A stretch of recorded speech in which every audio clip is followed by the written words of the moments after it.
Today we have the lecture on the inventory, and we are following the periodic inventory system, perpetual inventory system over here. And we are under the perpetual inventory system. We are following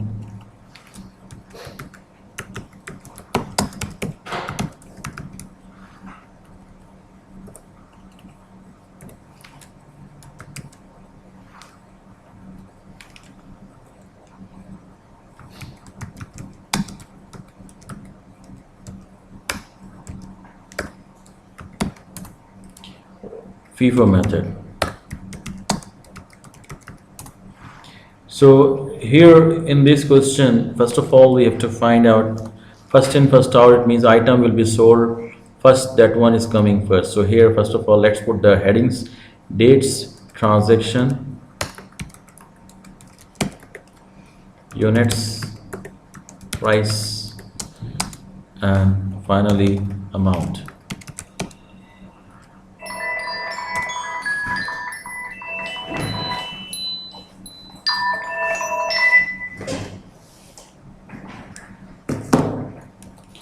So here we are. So first of all, we have how much balance we can see here.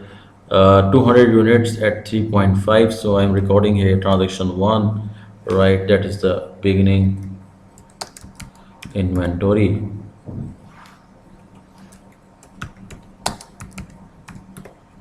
We have 200 units that we are purchasing at 3.5. So the amount will be becoming 3.5 into 200, that is 700. Next transaction, as we can see, we have coming, it's sale 1. So only we have one lot right now. Only we have one lot right now, so that we can sell it. So one lot is over here that we are selling. The transaction is coming, sale transaction. So here we are selling how many units? 150 units we are selling. And remember, although they might mention at the sale price 7.5, but inventory is recorded at cost. So of course, out of 200 units, we can sell 150 at the cost, because only one lot is there. We'll sell it same 3.5. So the amount will become what? 3.5 into 150, that is 525. So how much is the balance left now after this? So 200 minus 150 is 50 is the balance left, and amount is 175. So here is the balance. Moving now, sir. balance. Simple, there's no moving like right now, only balance is there. Anyway, and after this sales, we have another transaction that is coming on the second. We are purchasing 250 units. Let's see this purchase now.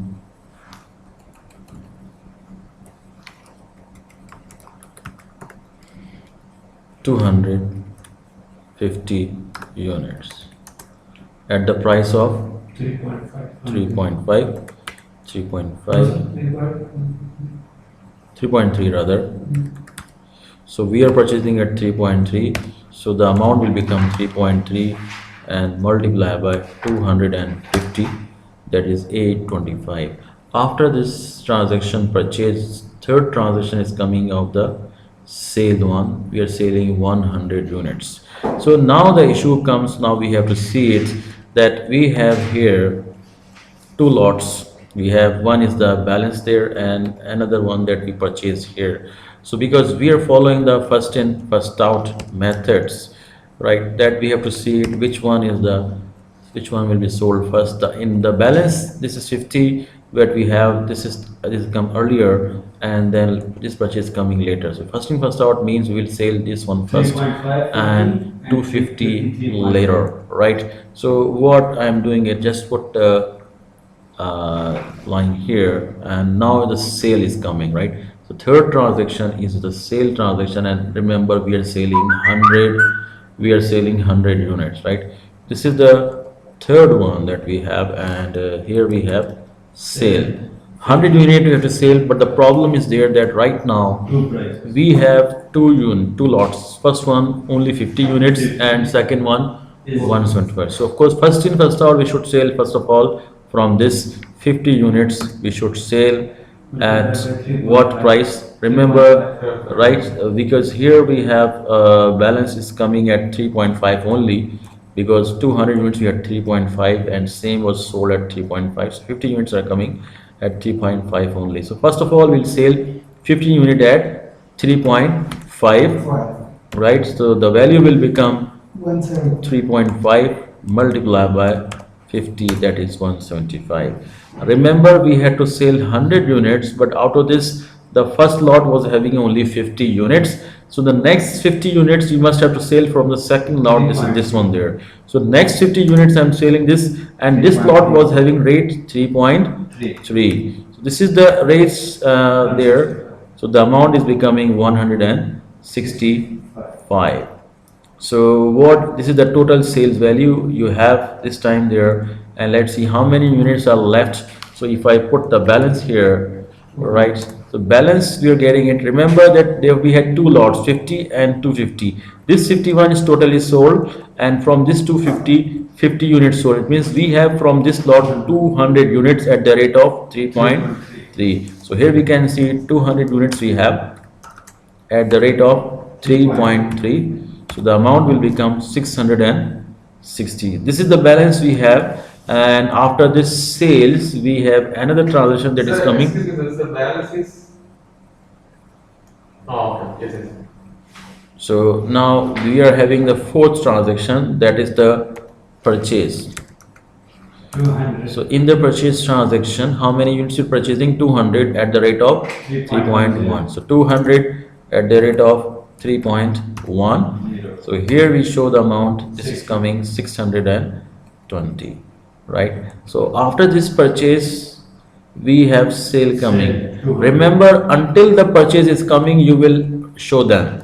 But before the sale, you should find out the rates, right? So here we have, we are selling, right, 200 units. Now you can see that we have two lots, 200 and 200, right? So fifth one we are selling 200 units. So which one will sell first? Because we are using the first in first out method, we have to sell 200 units, and we already know it that in this, right, the first in first out, it means this one will be sold first, and because it can sell easily 200 units, but what we have to sell, so we will be selling only from the first lot.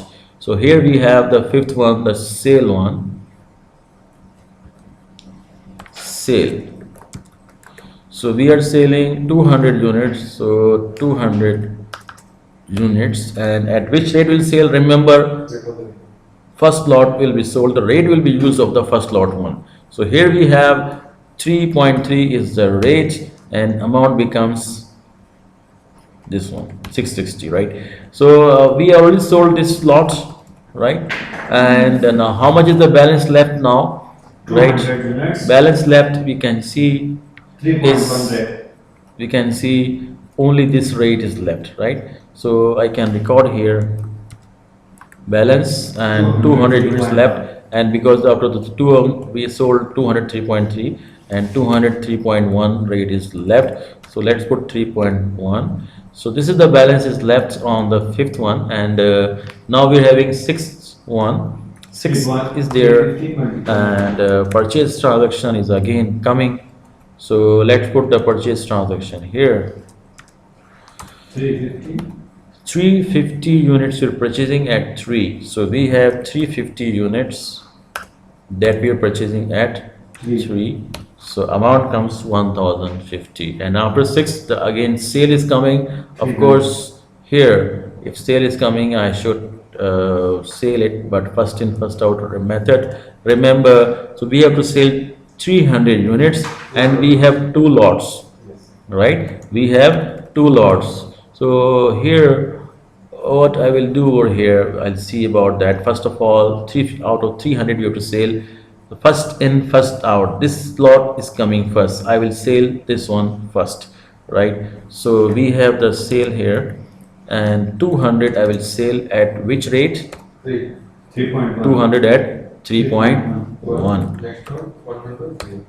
And out of 300 we have to sell 200. First one we sold it, so remaining 100 we have to sell from the second lot, that is this. So 100 units I will be selling it at 3, so that shows me 300, right? So this is the total sales what we have. So now the question comes that how much is the ending inventory is left. 250. So ending inventory, if we will calculate, remember we had 350 units here, out of this we sold 100, so it means 250 units are left in it. At which rate? Because this lot was 3, so it means at 3 the inventory is left. So this is the 750. ending inventory value we have. 750. This is the ending inventory value that we have, right? So this is the ending inventory value we have. And if you want to find out over here your sales value, right, your gross profit, because the question was if the entity uses the periodic, because we are solving here the perpetual inventory system. So the under the perpetual inventory system, how we will do it, right? Gross profit valuation.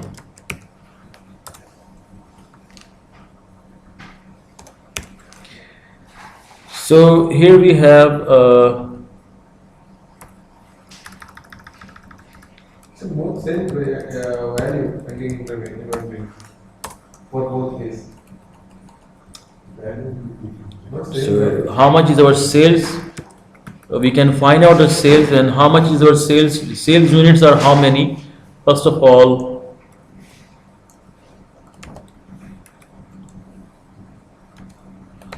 how many units we have?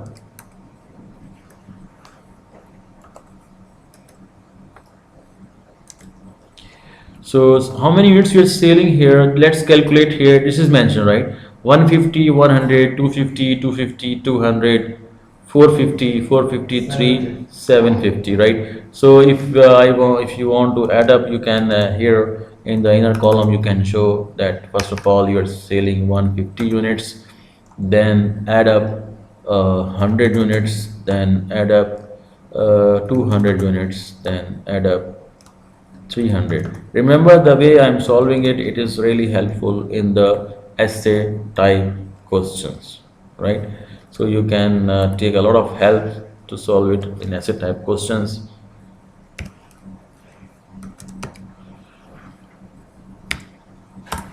So 750 units are there, and what is the price? What is the price here? We have already seen it. That is what? $7. Right. So the amount will become here is equal to 7 into 750, 5250. And what about the cost of sales? It's already mentioned. If you can add up all, right, the cost of sales is mentioned, 5 because this sales was cost of sales actually, because we did not record the sales price. So here you can put it now, 525 plus plus 660 175 175 plus 650 uh, plus 65, yes. 165 plus again sales 660 plus 620 plus 300. So that all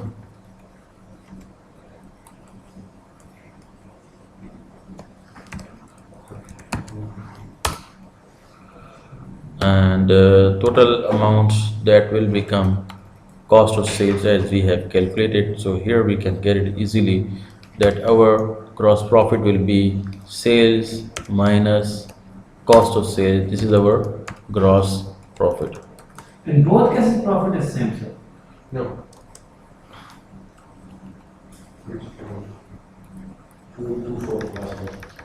This is 280. Yes, V is correct. 2805. Okay. So gross profit calculation, right? And perpetual inventory system, right? So Yes, this is sir. the perpetual inventory system that we have calculated.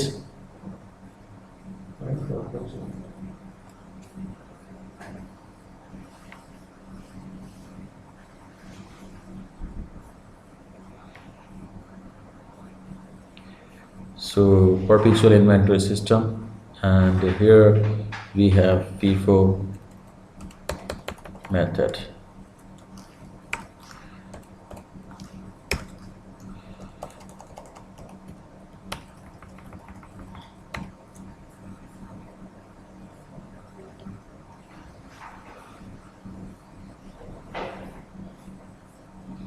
FIFO method. So this was the lecture today. We discussed about that how to solve the question under the perpetual system by the FIFO method, first in, first out, and this is what we have seen it. The ending inventory we found out 750, and gross profit is 2804. Have a good day.